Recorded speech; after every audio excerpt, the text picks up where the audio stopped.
Assalamualaikum warahmatullahi wabarakatuh. Kawan, sebelum Anda memulai aktivitas hari, kita ikuti kajian Syarat Hikmah Dialog Fajar. Assalamualaikum warahmatullahi wabarakatuh. Alhamdulillah kawan, pagi hari ini saya Fitriana Ayu bisa kembali menyapa Anda, bisa kembali memandu Anda di program Dialog Fajar yang insya Allah setiap harinya hadir pukul 5 pagi. Terima kasih juga untuk Anda yang terus menunggu, terus menyimak, dan semoga apa yang disampaikan oleh para pembicara dari Pesantren Al-Quran Nurul Falah itu bisa menambah keimanan kita dalam beribadah. Nah, pagi hari ini kita kembali perdalam lagi ya bersama Ustadz Mim Saiful Hadi dari Pesantren Al-Quran Nurul Falah Surabaya. Assalamualaikum Ustadz Mim. Waalaikumsalam warahmatullahi wabarakatuh. Sehat ya Ustadz? Semangat, sehat. Alhamdulillah. Nah Ustadz, ada cerita yang ingin saya curhatkan gitu. Siapa tahu nanti ada yang cocok begitu ya Ustadz, atau ada yang oh iya ya saya juga sama ada pengalaman gitu. Dengaran nih Mbak Ayu curhat. Iya, jarang-jarang ya Ustadz ya. Masya Allah. Kadang kan kita itu ingin sodakoh, inginnya harta, bentuknya itu harta, uang katakanlah begitu Ustadz. Tapi uangnya ini lagi mepet Ustadz. Yang ada uang dari hasil serangan fajar Ustadz. Serangan fajar? Iya. Masih Ustadz. Lawang ditransfernya itu pas jam-jam dini hari gitu Ustadz. Serangan fajarnya namanya Ustadz ya. Iya. Nah ini ingin kita sodakohkan Ustadz. Bagaimana sih Ustadz Nabi kita mengajarkan atau memberi contoh soal apa istilahnya money laundry gitu ya Ustadz ya. Selengkapnya bersama Ustadz Mim Saiful Hadi. Baik, terima kasih Mbak Ayu, terima kasih kawan-kawan semuanya. Alhamdulillah thumma alhamdulillah ala kulli halin wa nikmatin. Allahumma salli wa sallim wa barik ala Sayyidina Muhammadin wa ala alihi wa sahbihi ajma'in, amma ba'du.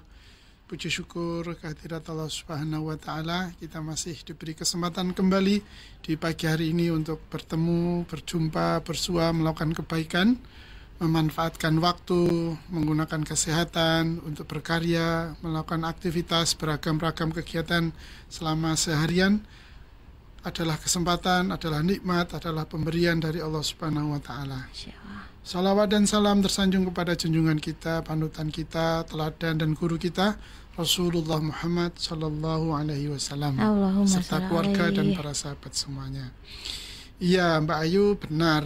Pertanyaannya ini ya opo ya, serangan fajar ini kalau dapat saya kata serangan fajar sebetulnya positif loh Mbak, konotasinya dulu itu. Gitu ya Ustaz. Kan dulu ada film zaman kecil saya dulu tuh serangan fajar itu pas itu loh zamannya perang kemerdekaan di Jogja itu loh. Nah itu pasukan kita, para pejuang kita, para pahlawan kita melakukan serangan dadakan di fajar gitu ya. Di pagi hari saat para penjajah itu sedang enak-enaknya tidur gitu kan ya. Iya, akhirnya mereka menyerang gitu ya. Benar, sedang lengah kan pertahanannya gitu ya. Nah rupanya sekarang bergeser ya, istilah serangan fajar itu konotasinya menjadi negatif ya. Betul. Identik dengan tindak pelanggaran. Biasanya betul, hubungannya dengan pemilu ya. Ya, betul. Pemilihan pilkada atau pileg ya. Iya, betul. Nah, itu yang kemudian menjadi istilah yang secara langsung dinyatakan sebagai pelanggaran hukum ya Mbak Ayu ya. Kan itu ya menurut peraturan di negara kita ini. Ya. Tetapi ya Mbak Ayu masih mengatakan ada ya Ustaz. Iya. Iya. Terus tapi kemudian digunakan untuk bersedekah gitu. Iya. Katanya biar enggak ini Ustaz. Kan tahu kalau itu dapat sesuatu yang buruk gitu ya. Iya. Biar enggak buruk akhirnya dipakai sedekah gitu Ustaz.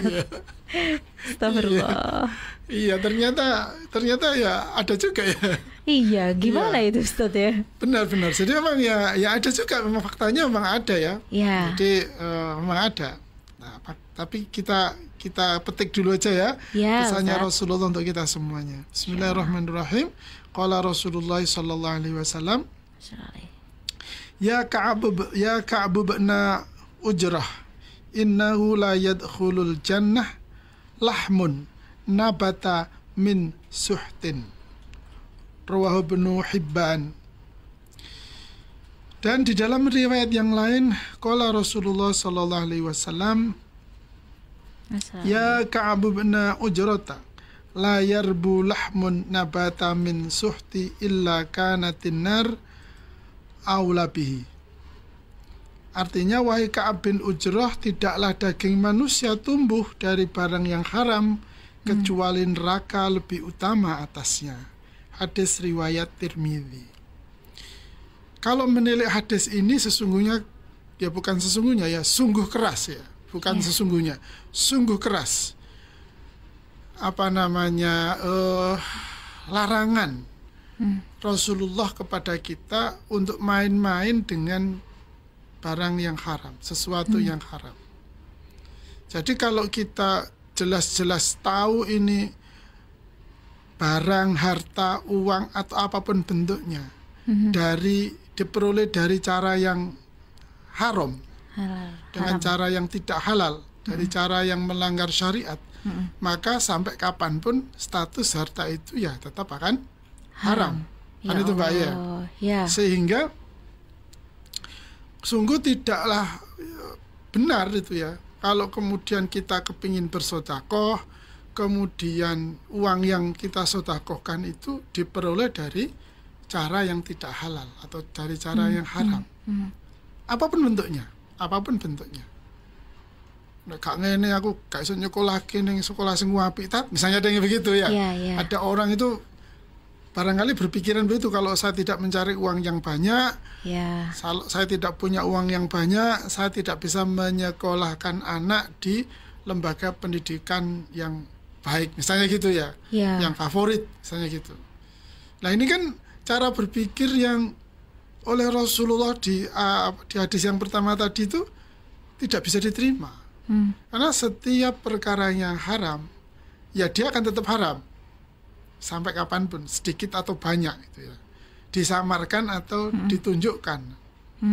Sehingga kalau ya prihatin juga ya, misalnya ada pesohor atau tokoh masyarakat atau apa yang kepingin dipandang sebagai orang yang dermawan itu ya, dia menyumbang pesantren, lembaga pendidikan atau kegiatan sosial ya, padahal duitnya diperoleh dari cara yang melanggar. Nah, tidak bisa itu tetap dia akan menerima dosa dari perbuatannya itu. Itu tidak ada artinya bagi yang memberi Mbak ya, bagi yang memberi.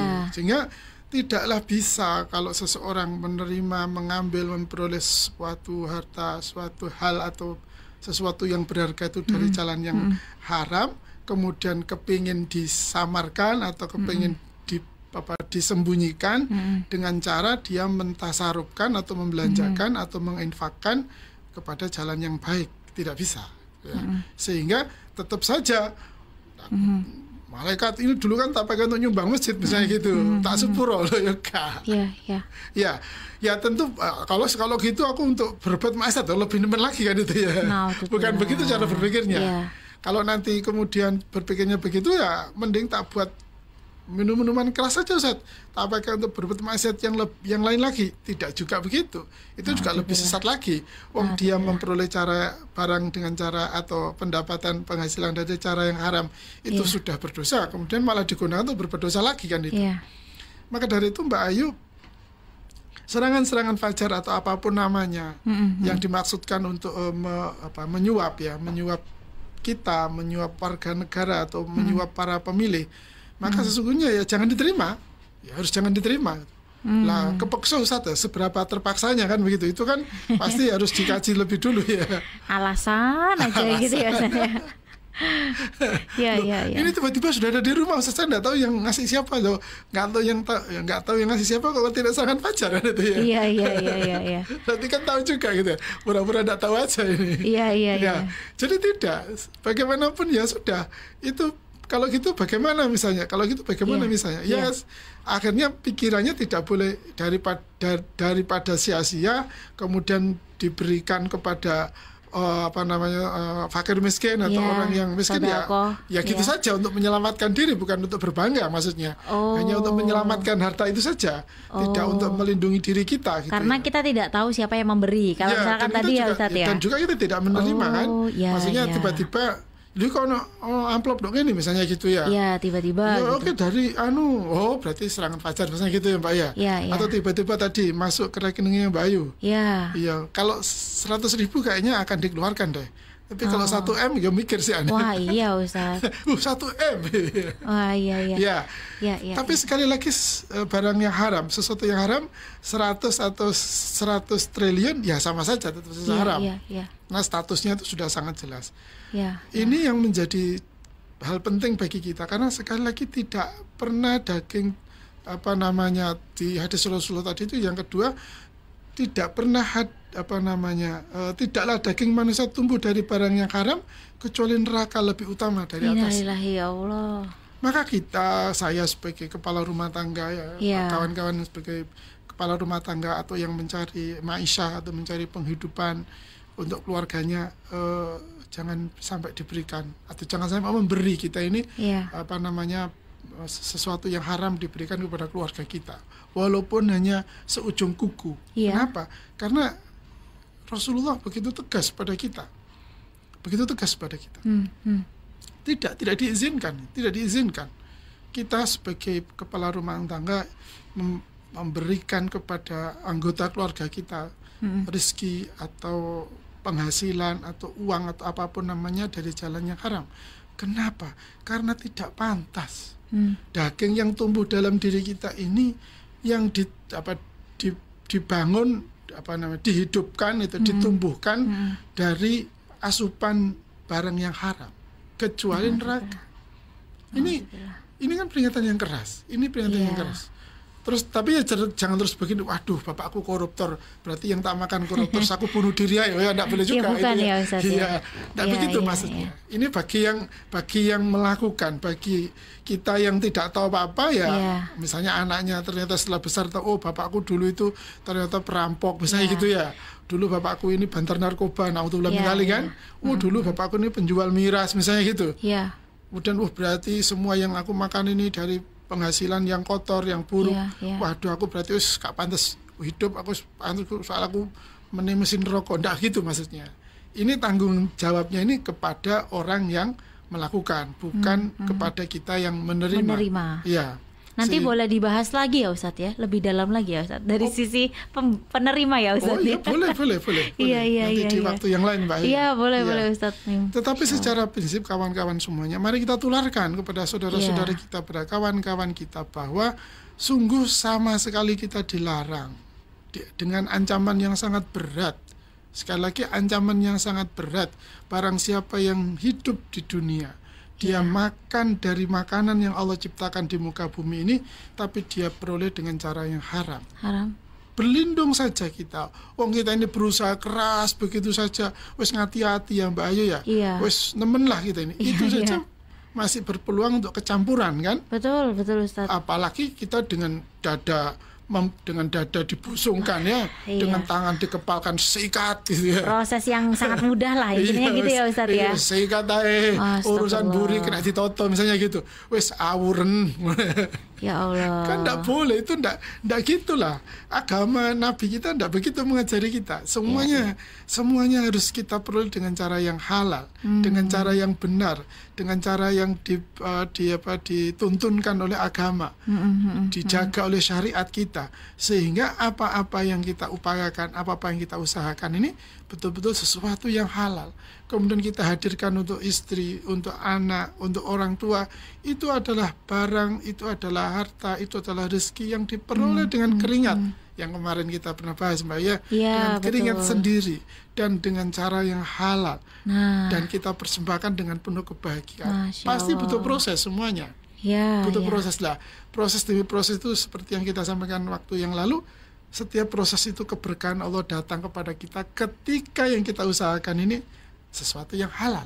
Masya Allah, betul. Orang yang menerimanya juga pasti dengan penuh kebahagiaan karena yang kita persembahkan adalah sesuatu yang terbaik. Gitu ya.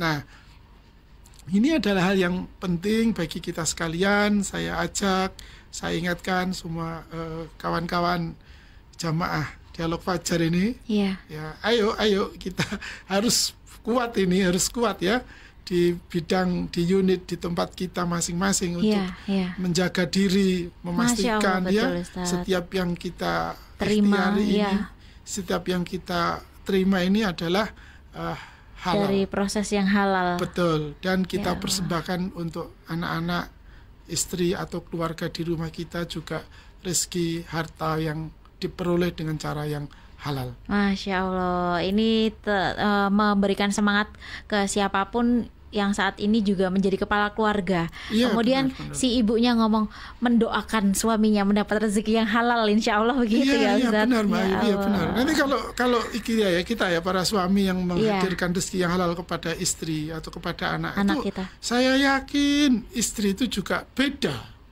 Betul. Apa namanya?